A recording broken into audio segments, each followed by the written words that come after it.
अब मज़ीद जान लेते हैं डेटा टेबल्स की प्रॉब्लम के बारे में। तो जैसे कि अपनी लास्ट वीडियो में हमने देखा था कि हमारे पास न्यूज़ एजेंट्स लिमिटेड कंपनी की एक प्रॉब्लम गिवन थी, जिसमें पहली रिक्वायरमेंट में हमने एक्सपेक्टेड वैल्यू ऑफ डिमांड को कैलकुलेट करना था, जो कि यहाँ हम देखें तो हमने एक्सपेक्टेड वैल्यू कैलकुलेट की थी 15.25 की। मतलब कि कंपनी को बाहर मार्केट से हर हफ्ते 15.25 मैगजीन्स की डिमांड आएगी। अब यहाँ पर expected value of demand calculate करने के बाद हमने पे ऑफ को कंप्यूट किया था, जो कि ₹10 पर मैगजीन था, और उसके अलावा हमने डिसीजन मैट्रिक्स को सेट कर लिया था। अब इसी डिसीजन मैट्रिक्स और पे ऑफ की बेसिस पर हम यहाँ अपने क्वेश्चन को आगे बढ़ाएंगे और पे ऑफ टेबल को कैलकुलेट कर लेंगे। अब यहाँ पे ऑफ टेबल के लिए हम करते क्या हैं कि सबसे पहले हमने यहाँ पर लिख देनी है प्रोबेबिलिटी।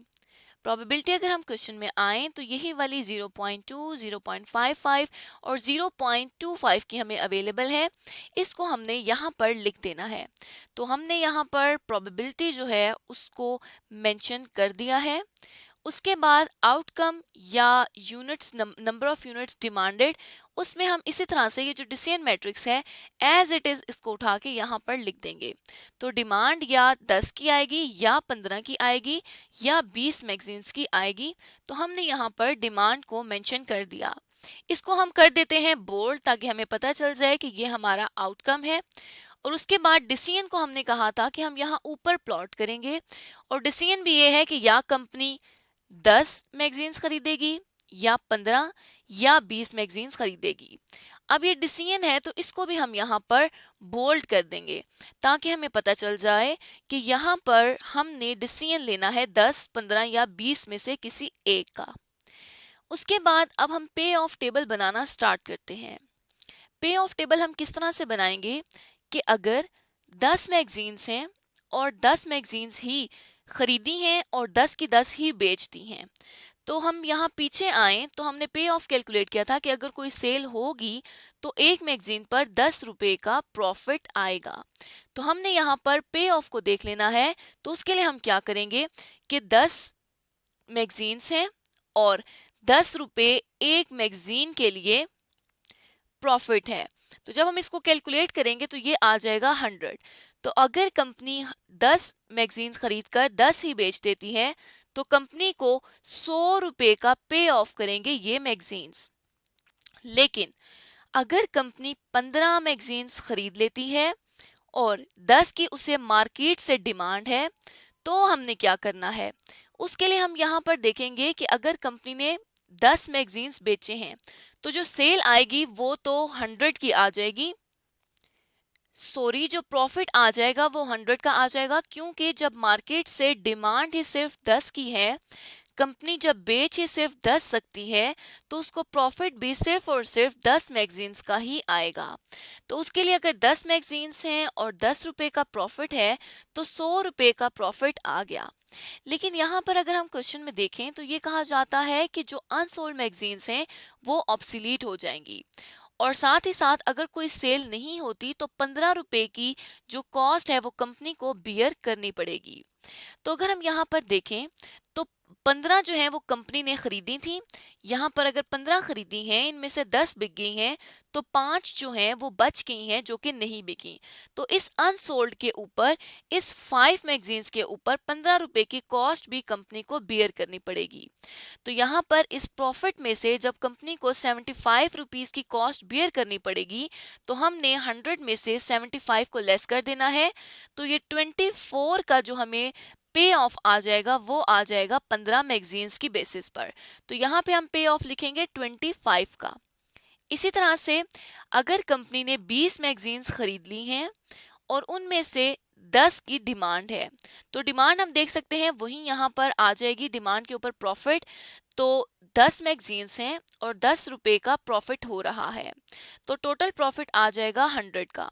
लेकिन अब अगर 20 मैगजीन्स में से 10 की डिमांड है तो 10 मैगजीन्स हमारे पास बच चुके हैं।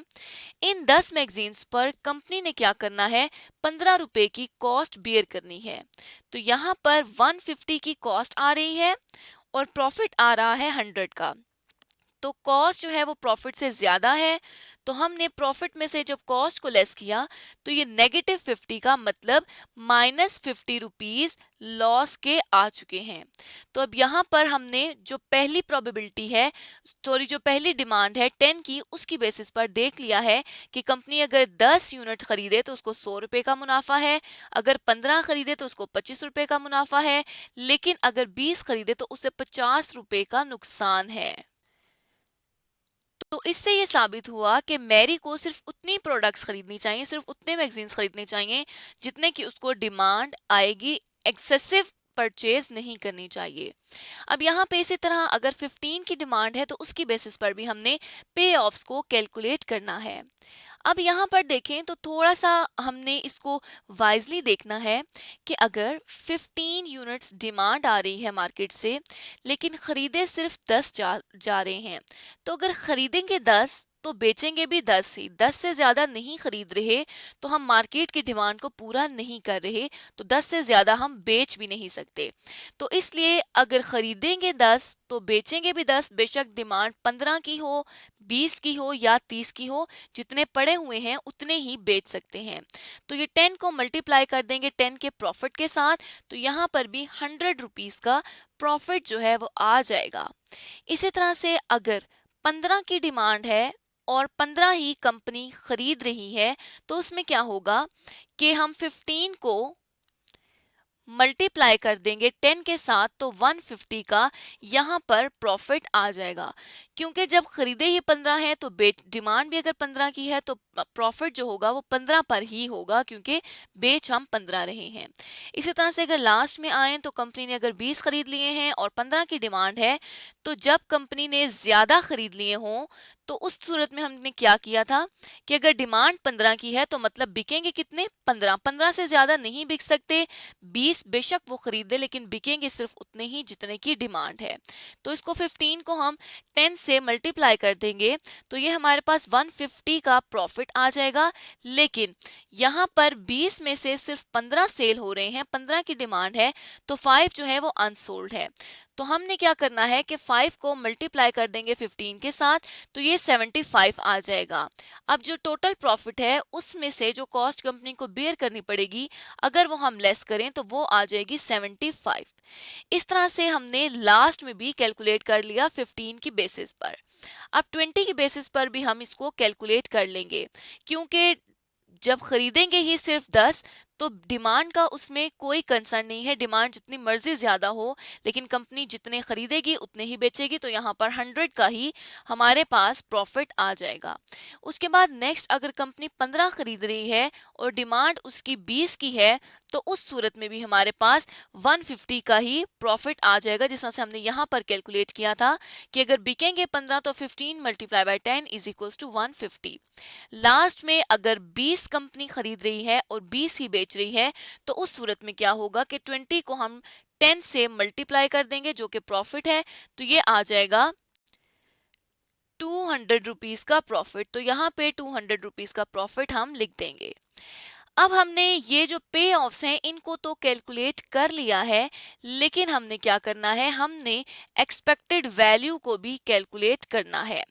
अब पे ऑफ टेबल की बेसिस पर हमने कहा था, या डेटा टेबल की बेसिस पर हम कैलकुलेट ही एक्सपेक्टेड वैल्यू को करते हैं, इसलिए यहाँ पर एक्सपेक्टेड वैल्यू को कैलकुलेट करेंगे।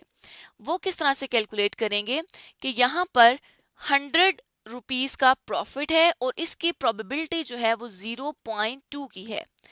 इसके साथ हमने दोबारा फिर क्या करना है, ऐड कर देना है 100 रुपीस की, 100 रुपीस का पे ऑफ है और उसकी प्रोबेबिलिटी आ रही है 0.55 की। यहाँ से हम देख रहे हैं पे ऑफ को और यहाँ से देख रहे हैं प्रोबेबिलिटी को।